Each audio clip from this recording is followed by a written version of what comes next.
أوعدك إنك هتسمع حلقة مختلفة، مش لأن اللي فيها غريب، لكن لأنك هتحس إنها بتتكلم عنك. أنت مش داخل تسمع حكاية عن كائن بحري ولا معلومات علمية وخلاص، أنت داخل تسمع حكاية عن كائن عايش طول عمره صاحي من غير ما يتعب، وفاهم الخطر من غير ما يتحول له. تعال لما أحكي لك الحكاية. الدولفين مش سمكة، هو ثدييات زينا، بيتنفس هوا وعنده قلب دافي وعقل معقد، وعقله من أذكى العقول في الطبيعة. الدولفين من الكائنات القليلة اللي بتعرف تشوف نفسها في المراية، يعني مش بس ذكي، ده واعي بنفسه. الدولفين لو نام كله يموت، عشان كده بينام بنص مخه بس، نص يرتاح ونص يفضل صاحي، يراقب ويتنفس ويحمي نفسه، وعينه اللي قدام الجزء الصاحي تفضل مفتوحة. عايش دايما بين الراحة والحذر، من غير قلق ومن غير توتر. كل دولفين ليه صوت مميز وليه اسم، المجموعة بتناديه بيه طول حياته. تخيل تعيش في بحر واسع وضلمة وحد يناديك باسمك وانت فاهمه.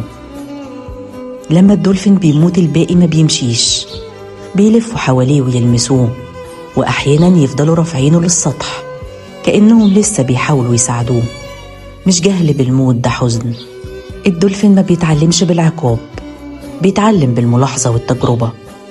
الغلط عنده مش فشل، ده معلومة. الدولفين بيلعب مش عشان فاضي، في أوقات للعب، ونفس التوقيت ونفس المجموعة ونفس الترتيب، كأن اللعبة عنده جزء من الاتزان النفسي. الدولفين لما بيتحبس صوته بيقل، ولعبه بيختفي ومناعته بتضعف، مش عشان المكان صغير، عشان الروح اتحبست. الغريب إن القرش مفترس والدولفين مش فريسة. الدولفين ما بيهاجمش بهلع ولا بيهرب بضعف، بيواجه بعقل. يعرف نقطة ضعف القرش، الأنف والخياشيم، ضربة منظمة مش غضب، وغالبا ما بيواجهش لوحده، بيتحركوا كدايرة، صوتهم يعلى والمية نفسها بتهتز، والقرش بينسحب والدولفين بيسيب ويمشي. ما يعرفش فكرة أخلص عليه طالما أقدر. الفرق الحقيقي بينهم، القرش بيعيش لوحده يعتمد على أسنانه، الدولفين بيعيش وسط جماعة بيعتمد على عقله وصوته. هو بيعيش في جماعات، لو واحد فيهم تعبان أو ضعيف الكل يبطئ سرعته عشانه، محدش يتساب. القوة هنا مش في أسرع واحد ولا أقوى واحد، القوة إن في الكل يوصل.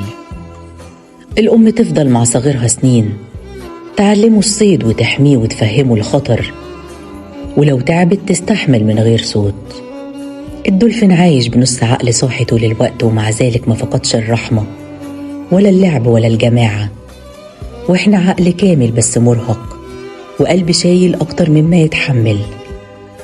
بقينا ينهاجم أول ما نخاف، يا ننسحب ونسيب نفسنا. الدولفين ما بقاش قرش عشان يعيش، عارف إمتى يواجه وإمتى يسيب وإمتى يحمي من غير ما يبقى نسخة من الخطر.